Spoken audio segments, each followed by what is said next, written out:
Mr. Baker. Let's do it. So where are you from?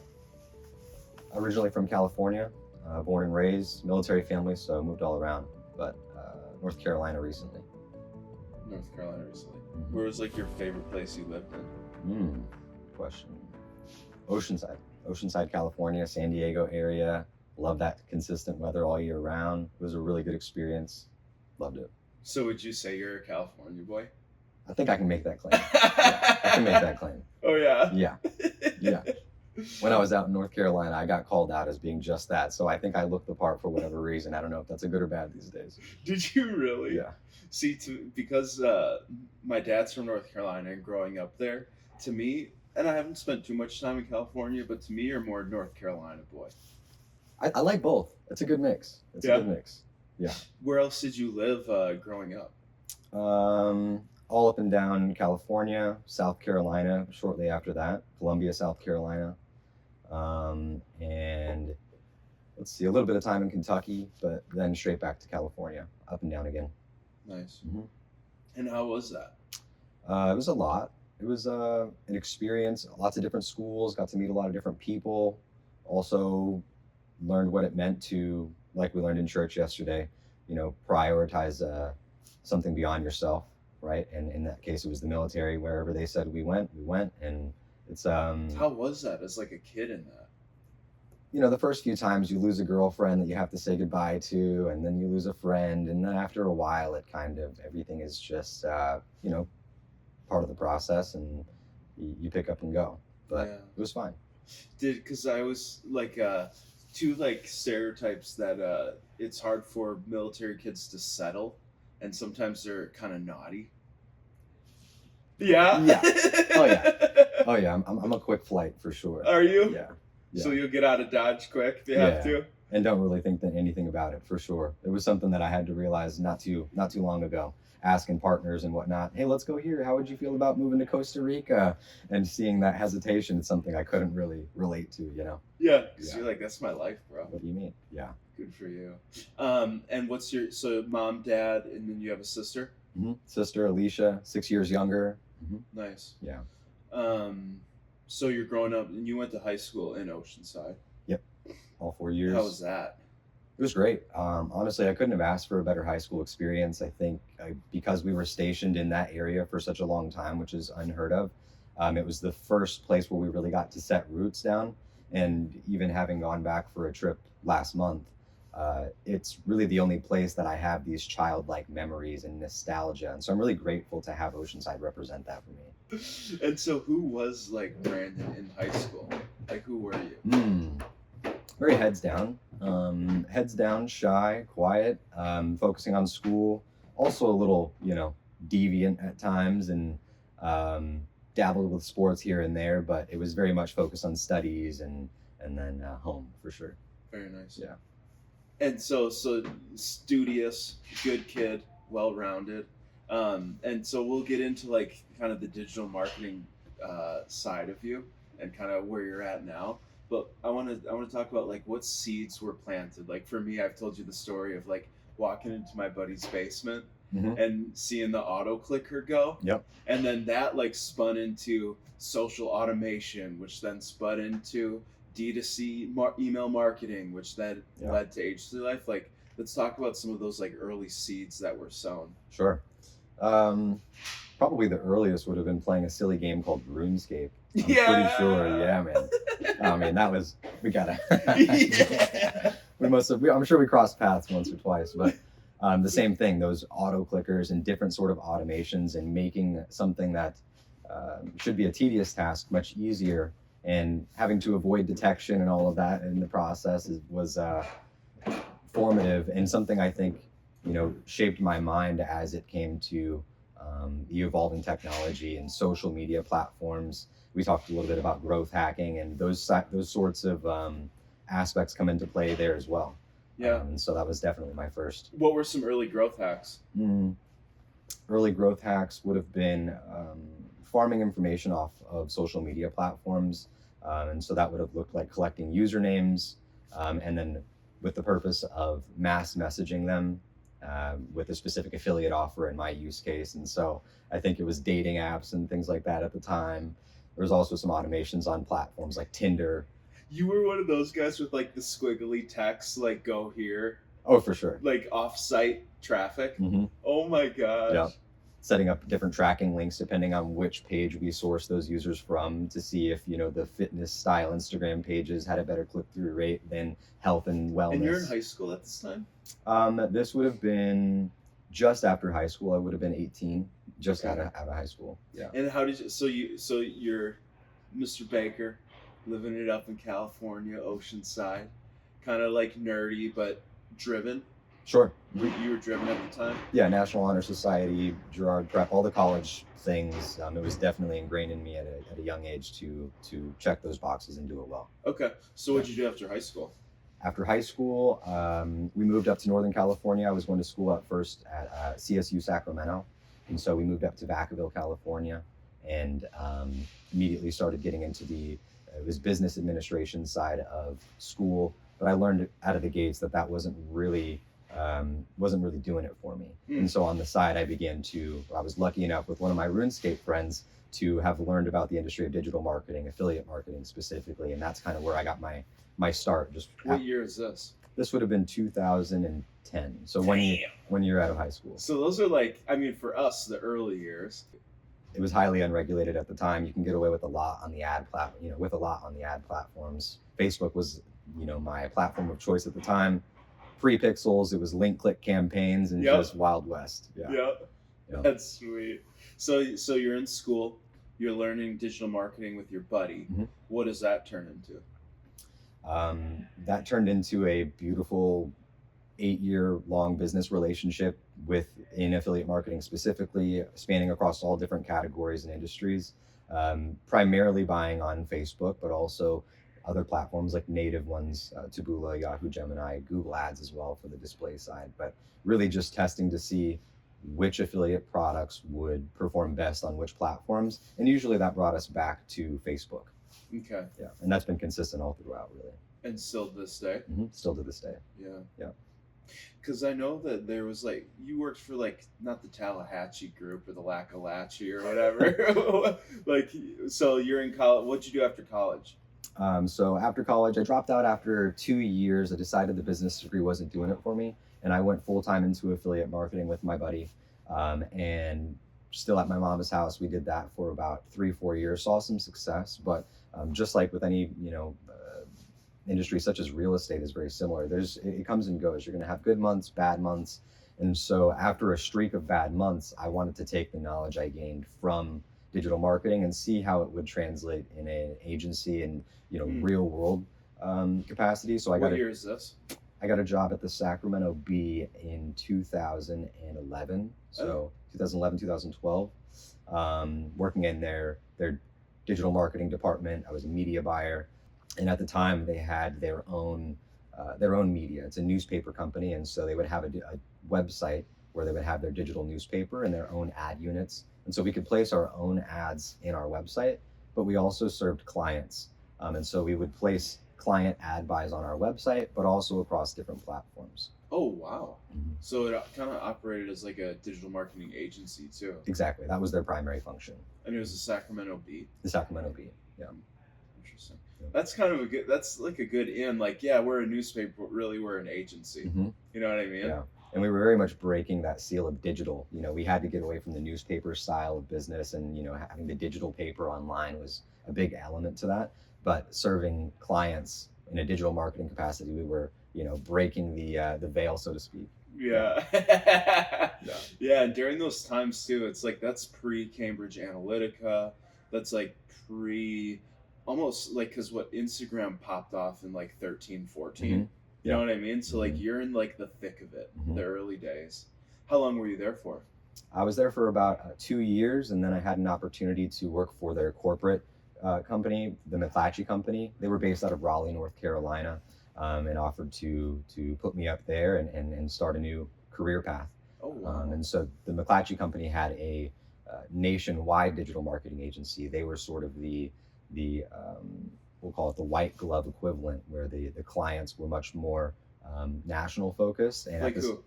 Verizon, Harris Teeter, whether it's grocery stores and things like that. It was across multiple states, whereas at the Sacramento Bee, it was very local advertising, smaller budgets. Yeah. So like a Harris Teeter, which for those that don't know is a grocery store, Mhm. they would contact the what? What was The name of McClatchy company. The McClatchy company say, hey, run our ads. Mhm. Oh wow. Yeah. So they're like working with the big boys. Yeah. The big boys. Yeah. Fortune 500. Absolutely. Oh wow. Yeah. And how was that? That was it was a stark difference in comparison from the Sacramento Bee. The Sacramento Bee for me is very much like, on Netflix, you've seen The Office, of course. Yeah. It was absolutely that type of culture where it was very people oriented, but just a slower pace and, maybe just a slower pace. Yeah. And at the McClatchy company, Accelerate was the name of the digital marketing agency there. Okay. Much younger crowd, much more ahead of the innovations and trends, and using tools that were much more focused on omni-channel marketing. And so looking at how all of the different marketing channels come in together. And that's what describe omnichannel, or what does that look like practically? Effectively placing ad buys across multiple or all different marketing channels, search, display, social, etc., and then measuring how those effectively interrelate and how to optimize for that. Okay. So like for like what we're doing now, like okay, we own email, Mhm. but it's like you guys were owning everything, full funnel. Correct. I would say at the time we were actually not servicing any sort of attention marketing strategies. It was purely media buy based, and so those advertising specific platforms. I mean, at the time though, that was damn near the whole thing. Yeah. Yeah. Email was very underground at the time. Queue up sure. MailChimp. Yeah. If it was even around then. Might not have been actually. Might not. I'm not sure. So you're and you moved to Raleigh, eh? Yeah. Mm-hmm. Dude, that's pretty cool. Yeah. So you're just like graduating high school, California, doing your own thing, college dropout, Mhm. go work for the Sacramento Bee. Then you get like relocated, Mhm. which is pretty baller to be like relocated by a corporation. Yeah. And you're out in Raleigh. How is it when you get there? And it sounds like you're with a good group. Mm-hmm. Oh, it was absolutely invigorating and motivating to be there. Thankfully, I had that military background to just allow me to say, let's do it, and jumped in. My family was extremely helpful in making sure that everything got there. I had a German Shepherd at the time, and my dad and sister loaded up my dog, my possessions, and I immediately needed to be in Raleigh to start work that Monday. It was very quick. Oh my gosh. And they made the cross-country drive with my dog and my things to make sure that I could continue without missing a beat. And so that was really special. Loved my time out in North Carolina and Raleigh. It was a beautiful city. Yeah. And how long were you with them? Shout out to Dad and Sis for Absolutely. the love. Absolutely. Couldn't have done it without them, honestly. And Mama, of course, who was holding down the home. Right? Yeah. Mama makes it happen. Oh, yeah. And so how long were you in NC? In total, so at the time I was in Raleigh for 2 years, and then actually went back to my affiliate roots with the person that had gotten me started and taught me digital marketing back in 2011, 2012. And so after 2 years with the McClatchy company, I decided to go back all in with that. What year was this? This would have been 2015, 2016. Okay. Mm-hmm. And went back into that in a much more serious, scalable way. And were you doing both, like double dipping, or you just went all in? No, all in. Yeah. Oh, wow. Mm-hmm. Yeah, and so went back to that and got to relearn the industry, but also learned it at a new scale. Back in 2011 and 12, we were just worried about paying our bills, but that wasn't necessarily the name of the game whenever we reconvened. Yeah. What was it like? It was like what kind of numbies? It wasn't uncommon for us to generate over $1 million in revenue a month. That's kind of a baseline minimum for us. We were building new marketing strategies at the time, such as listicles was a very hot trend in 2016, 2017, and that's effectively 8 things you didn't know 8 household products you didn't know you needed, but which took over because everyone wanted to read those 8 things. Yeah, and then it became so heavy that it almost like was a meme. Mm-hmm. You know what I mean? It really did. It like became a meme because of how well it did. Yep. Everything was the 5, even across like search, but it was like videos too. The 5 things you didn't know about XYZ. Exactly. Yeah. And that to that point, seeing that become a meme, and there were specific niches of listicles, such as veterans and firefighters that we found had the highest return on investment at the time, and we would scale heavily. And it was wild to see that, translate to a kind of worldwide or nationwide meme. And we weren't quite sure to what degree we contributed to that, but we knew we were part of it. Right? Yeah, absolutely. Yeah. And that's what matters. Yeah. Isn't like, do you miss that? I feel like for me, like if I think back to the growth hacking days, it's like, okay, the shit that I'm doing now, people are saying like Russian hackers are influencing the election. I'll use that as like kind of like yeah, I was doing that. Kind of like you feel cool about it because you're on the cutting edge of hacking, or you're on the forefront of this new kind of marketing, and it's having big impact. Like, do you miss that now? It's nice to be a cowboy from time to time, but there's also something to be said for sustainable, building in a sustainable way, brick by brick. And I look back on those times as a kind of as my opportunity to have learned the lay of the land as a whole. And now it's time to niche down and really go far in one direction. Yeah. Yeah. And they call that like the T-shape. Yeah. T-shape marketing. And so how long did you do? How long did that last for? You hop back in with Bro on the affiliate side. We would have been doing that for another 4 to 5 years. Oh wow, that long? Yep, 4 to 5 Holy years. smokes. And And you were in North Carolina? North Carolina at the time. Lots of flights back to California. My friend had his office down in the Venice, Southern California area, and so it was nice to constantly go back and So you soak guys were that back killing up. it, eh? It was fun. We were doing a good job. Yeah. Yeah. Were you personally making some dough? Sure. I was also spending some dough. Yeah. Make it and spend it. Yeah, absolutely. Easy come, easy go. Yeah. That cowboy life was absolutely, yeah. It was a good time. And I don't regret any of it. I mean, there's ways you can look back on that to say, I wish I would have done X, Y, or Z, but it's all experience at the end of the day. Absolutely. Yeah. And you're probably better off because of it, or learned the licks that you needed to with it. Very nice. So you're flying out in North Carolina back to California, living the D2C bro life, or affiliate bro life, I guess. When did things change, and why?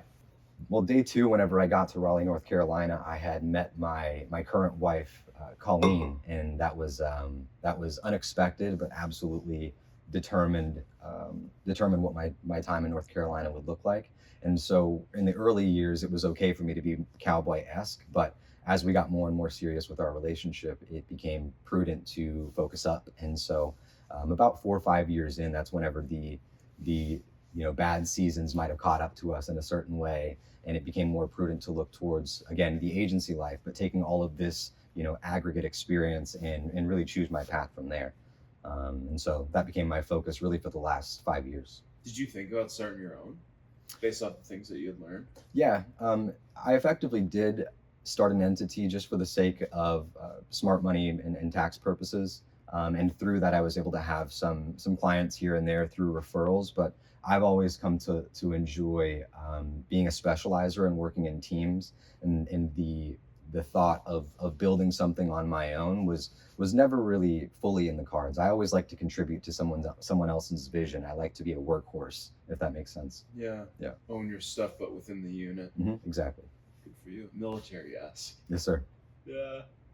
And so what year is this that things are starting to become more serious? You're looking at agencies. 2017, 2018. Let's see. My first run back into the agency life would have been with a company called Structured Agency, who you and I both know well. Yep. They had rose to the #1 rank on Forbes list for email marketing, SMS at the time, or digital marketing as a whole. And so that was an opportunity for me to learn email marketing. It seemed much more essential to incorporate retention marketing strategies on the tail end. Coming from an affiliate background, we only contribute to that initial point of contact. We just want to drive the first sale, get our percent of margin on that front end, and that's we wipe our hands clean of it. Where the brands that are listed on these affiliate networks then take that customer data, that initial sale, and through subscriptions, through retention marketing strategies and the like, make sure that they make much more than we would have on that initial handshake. And so joining Structured it blew my mind open in terms of the actual value that can be retained after that initial point of contact, that point of sale. Because up to that point, it was all just, let's get them home. 100%. Or let's get them to the door. Exactly. Get to the door. Yep. And now it's like, oh shit, now we have to have dinner. And how do we do that? Yep. And are they going to like dinner? Exactly. And are they going to want to come back? Mm-hmm. And the value within that, for sure. Yeah. I think from my perspective, never being in like the affiliate or like top of funnel side as you were, I have a lot of appreciation for bottom funnel, Mm-hmm. but I also am very aware of how critical and crucial top of funnel is. Because if they don't come home knocking, there ain't gonna be dinner for anyone. Exactly. You know what I mean? Yeah. And so it is this very much balance, but bottom is so beholden to top of funnel. Mm-hmm. Absolutely. And so it's sweet and kind of cool to like see you knowing so much about that at the pace that you do. Because you've got people out there, oh, let's work on Facebook ads and do some creative and let's see. But it's like when you're going in and doing like search arb, Mm-hmm. you call it? Yes, sir. Mm-hmm. Search arb, it's like you're operating at a speed. You're competing against the speed of light because everyone else is right there with you. And really it's who's a tick ahead, hey? Exactly. And you're driving innovation and you're opening new doors because that's where the value lies. There's so much there. Where the bottom funnel is more of like a, you know, let's dance and maybe I'll get a peck on the cheek and you can come meet my parents. And, you know, it's like a slower play where it's like, hey, can I get your number? Okay, I got your number. Yeah, exactly. You know, conversion. Exactly. Yeah, and that was my favorite, I think, of being in those cutthroat industries such as affiliate marketing, such as search arbitrage, is it forces you to have media buying strategies across all platforms because you need to go where the money is, and to not have any leftover fat in your marketing funnels, basically. Yeah, well said. But you started at Structured in 2020. 2020. 21? Would have been late 2020, early 2021. I think it was December of 2020. Okay. Yeah. December 2020. Yeah, that makes sense. And then how did it go at Structured? Structured was like being dropped in a brand new giant pool that I really knew nothing about, but I really thrive in those types of situations. And it was, my first few accounts I had to really lean with confidence. Who were they? Do you remember the brands? Oh boy. Natty Stacks? Natural Stacks, of course. Whipper, Auto Brush. Oh, Auto Brush was the teeth sharpening account, absolutely, and we use that term several times throughout, for sure. And working with those brands, it was both through trial and error. I got to learn really what was moving the needle in retention, and it was high level strategy, very intent, based strategy. Whereas coming from my affiliate side, I just thought emails were emails. You put them together and they get clicks. But I kind of looked at it as this sort of juvenile marketing in comparison to what I was doing, and boy was I wrong. How so? Just the different complexities as it pertains to brands. Each brand has a different need, a different funnel that should be implemented based on their sales strategy or their marketing funnel, and then learning to constantly be willing to iterate based on what the numbers are telling you. If you're seeing unsubscribe rates in one area versus another, if you're seeing revenue that should be here but it's actually here, understanding that, but also trying to optimize for where naturally the money seems to want to flow. And so learning about those automations, specifically flows, was really where I think my mind gravitated towards, and to see the value of automated messaging based on action and intent. People adding to cart, you get this email after so many days, understanding how long you should wait between emails, and the impact of that was, just blew my mind open, for sure. A little bit more controlled environment when you're testing, eh? Exactly. Which is something, is that how it works top of funnel too? That level of control? To a degree, sure. I would say top of funnel marketing is a bit different in that it's throwing wet noodles at the wall to see what sticks, and constantly just following that trend line, essentially. Whereas on the retention side, it seemed to be more strategy first, and constantly testing your hypotheses and going from there. Yeah. Well said. It's like similar but way different. And until you're in there, then you know. Exactly. Interesting. Yeah. In the case of paid, just to elaborate on that, in the case of top of funnel paid, we rarely know what's going to work. We have ideas, but my motto has always been test everything, assume nothing, which is why I use that wet noodle, you know, metaphor, because really you'll find a kind of angle or messaging that takes off in a way that you would have never thought. And that same kind of wet noodle strategy didn't seem to apply to retention as I would have expected. Yeah. Yeah. It's a slower pace. Mm-hmm. Sure. How is it working with team? Although the Latchalachi group. We'll go with it. North Kakalaki group. The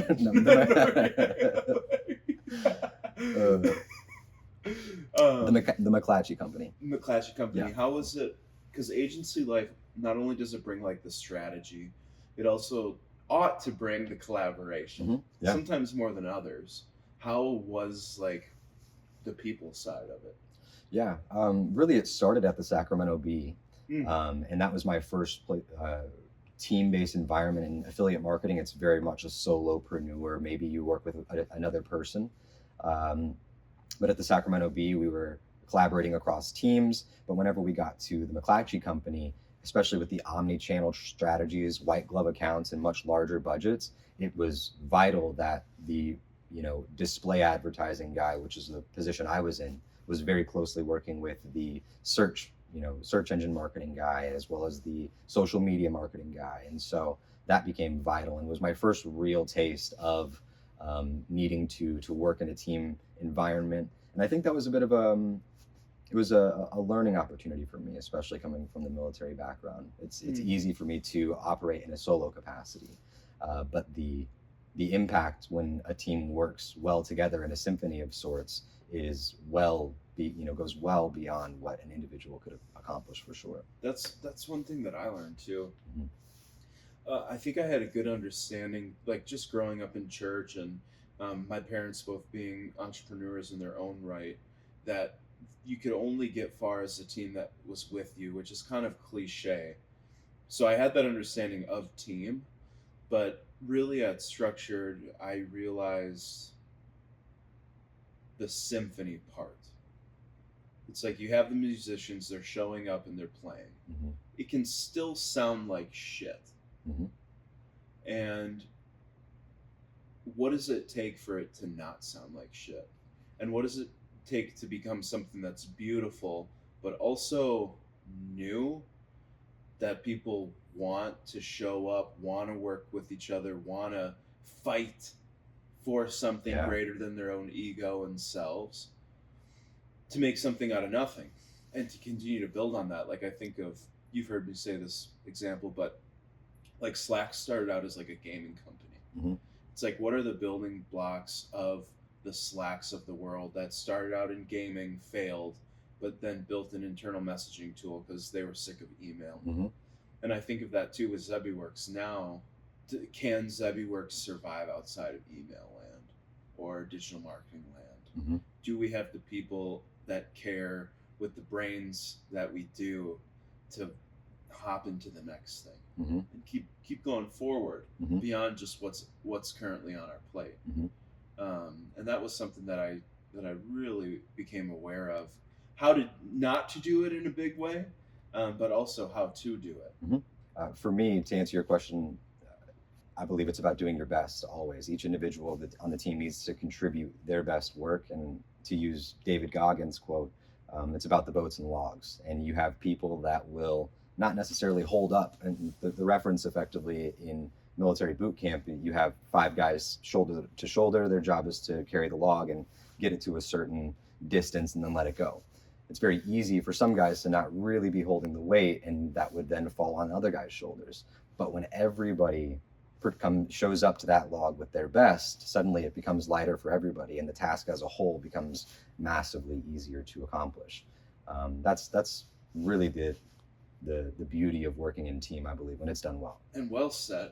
And also speaks, because I think of where we're at now, we're like really honing in on vision and goals. If the goal is to not make sure that you're carrying your load, but having the quickest time as a unit, it becomes less about the suffering and almost exclusively about where you're heading. Well said. Where you're headed, Yeah. hey? And that only that only gets done by seeing what the finish line could look like, or imagining it's around the end or around the bend and what it's going to feel like to get there. But having that in mind and doing it with people that you trust, because trust is a big thing too. Yeah. Because I can see Brandon holding up his part of the boat or the log, but is he really holding it how he should? And am I going to waste the energy to worry about that, or do I just trust him to do it because of who he is? So how long were you at Structured for, and how did it end? Structured, a bit of a short run, I think just over a year. It ended with really getting to see the impact of growth. We, after several months being there, made it on that Forbes #1 list. And with that came lots of new clients, lots of new business. New management came in, and it seemed the tides were turning. And those are pivotal moments, how we respond. What I enjoyed about my time at Structured was the people element in particular, and seeing the impact of that, and also feeling it, and how great it felt to show up to work and see the same people and work alongside them. But when numbers start to come in at you at such a high rate, it's easy to prioritize that less and freak less. The hell out. Yeah. Yep. And so that pressure absolutely came into play, and it seemed to really shake things up in a way that became more difficult to manage. But that's with anything at high scale. That's the same for top of funnel paid. It takes a lot more attention, and ensuring that you take on that growth at a marginal rate that you can really sustain. Yeah. So you left. When did you leave Structured? It would have been after 1 year, so late 2021, maybe early 2022. And from there, I had an opportunity to go back to my top of funnel roots. I was really grateful to have learned everything I did about retention marketing. And then I went to work at Javi Coffee as their head media buyer for paid marketing, specifically on the Facebook ads side. Nice. And Javi Coffee, they're still around today. They are a concentrate coffee that is in a bottle form that's refrigerated. You add it, to some hot or cold water to make a cold brew or a coffee. Great for travel, etc. But they were a high scale, high efficiency marketing brand that had all of those elements now brought into one. I got to really sink my teeth into one of the brands that we would have interfaced with many of them at Structured. And so it was nice to have that sole focus on one brand and really do my best. It kind of speaks to that, what we talked about before, the T-shape. And it's like you're going deeper and deeper and deeper. Top of funnel, bottom funnel, operating within both for brands, and now for a singular brand. Exactly. And did you like it? Oh, I loved it. Did you like it more than agency life? Because I see some people, they're like, oh, I just love focusing on one thing. I only have to worry about this. I get to go deeper. It feels better. Or people are like, no, I like focusing on a million things because I'm ADD. Like, what did you like more? What I loved about the agency life is you cannot minimize the education that comes with that. Interfacing with all different types and kinds of brands, and the learnings that come from that, and different teams as well within those brands, and understanding how those structures can be set up. And so the learnings are infinitely more abundant, I would say, at an agency, and that's the element that I missed and loved so much about Structured. Whereas at a single brand, you can really, go for your max PRs and see exactly what you can do for one brand. But it's at that sacrifice of learning, and it felt like I had blinders on and was missing the trends as a whole. Yeah. Yeah, because you run into that point of like, now what? Where at agency life, you have that cohort of people who are kind of running into different things along the way. It's like mind think, or I forget what the term we used was, but it's like the brain trust. Yeah, group thinking, I think. Yeah. So how long were you at Javi? Javi Coffee was there for about 1.5 years. And after really the recession came and hit that company hard, and we had to change the way we were media buying on top of funnel. This is what year?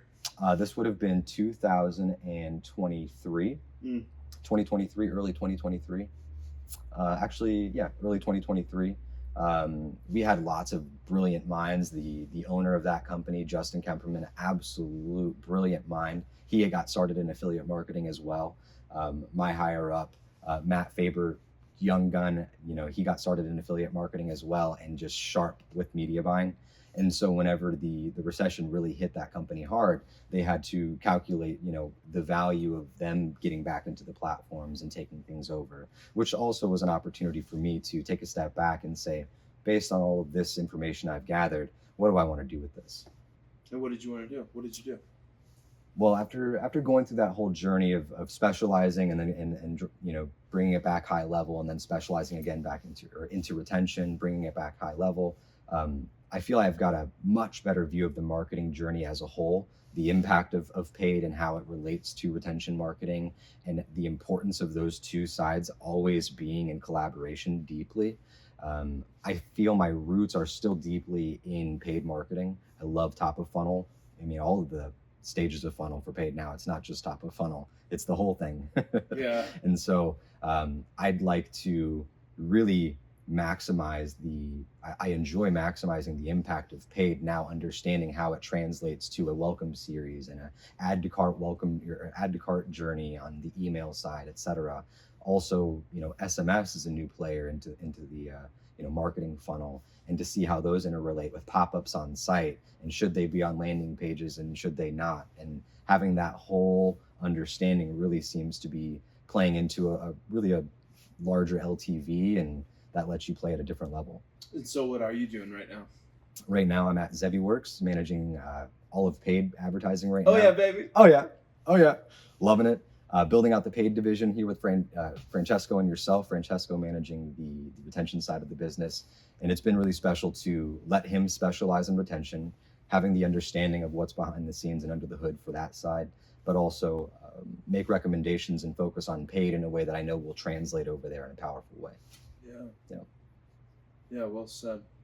And you're doing side hustles too? What are you doing on the side? Right now, search arbitrage is hot. Search arb, loving it. It's hot. It keeps me sharp on the platforms. It's still that cutthroat, need to stay on top of the trends, understanding what's converting video versus images, TikTok versus Facebook, which audiences, which countries. And so I love to always have my finger on that pulse. It seems required. And so that keeps me sharp for sure. Good. Yeah. Good for you, Baker. Yeah. What a story, man. What a story. Like, starting off, like, what did you want to do when you grew up? Ooh, good question. It was always chasing the money for me. I think I gravitated towards those prestigious roles. I wanted to be a lawyer. I think at a youngest age, I wanted to be an architect, only because I knew that made money at the age of 5. Yeah. But somewhere along the way, I got good at arguing with my dad and teachers even. That got me in a lot of trouble for sure. I wanted to be a lawyer, and had a couple field trips where we were at a courthouse, and was able to be up on a jury stand and have an argument with an actual lawyer. I think it was junior year of high school. And that was a lot of fun. It was very eye-opening, but also I learned that law school was not affordable by any stretch, and that would have been a very long journey, and I had to measure, to what degree do I really want to do this? Yeah. Then affiliate marketing came into my view, and the rest was history. Yeah. It's interesting how life will do that. It's like the little curveball that you saw not coming at all, turned into damn near most of your life at this point. Right? I'm happy for it. Oh yeah. Are you happy now? Oh, very happy. I'm the happiest now than I've ever been, for sure. How come? I think if you look at life with a certain lens, it can only be that way. If you look at everything that's happened to you not as something that has happened to you, but has happened for you, it just builds up for me. And so I'm just really happy for everything that's happened for me. Good for you. That's a blessing to be able to say. I don't think everyone can say that. Yeah. I think most people are dissatisfied. Yeah, especially these days. Yeah. I think I listen to your story and just think about the things that you're saying, and it's like cool, it's exciting, fun, adventurous, but I don't think that's most people's experience. Not to take away from the sufferings that you have had and are going through and have gone through, but I think it's something to recognize the blessing that you've had, the ability to say kind of how grateful and how you are happy now, but the importance of sharing that story. because there is a kid out there now who's graduating high school that wanted to be an attorney. Mm-hmm. And he's like, oh shit, I can't afford law school. Mm-hmm. What do I want to do? Mm-hmm. Well, here's this Rando from Oceanside, California, who is crushing it in affiliate life, and now, you know, head of paid at this like startup agency. It's like there's a journey out there for everyone. Mm-hmm. And I think it's the importance of to talk about your life and your testimony. Absolutely. Because there's love in there. Mm-hmm. And not only blessing for yourself, but blessings for others. Mm-hmm. Yeah, and to that kid in Oceanside or wherever you are thinking about chasing that career, that dream, if it feels right, just do it. And if it turns out to not be the path that is for you, instead of beating yourself up, just know that you'll make better decisions given that experience and keep moving forward. Absolutely. Make a different decision. Yeah. Fail forward, eh? Fail forward. Exactly. Fail fast and fail often. Mm-hmm. Exactly. Where can people find you? On LinkedIn, Facebook, Instagram, all the things. I have a website right now. It's brandonbaker.com, under construction, but by the time you're seeing this, it's going to be nice and snazzy for sure. We'll hold you to it. Yeah. Thanks, Baker. Thank you.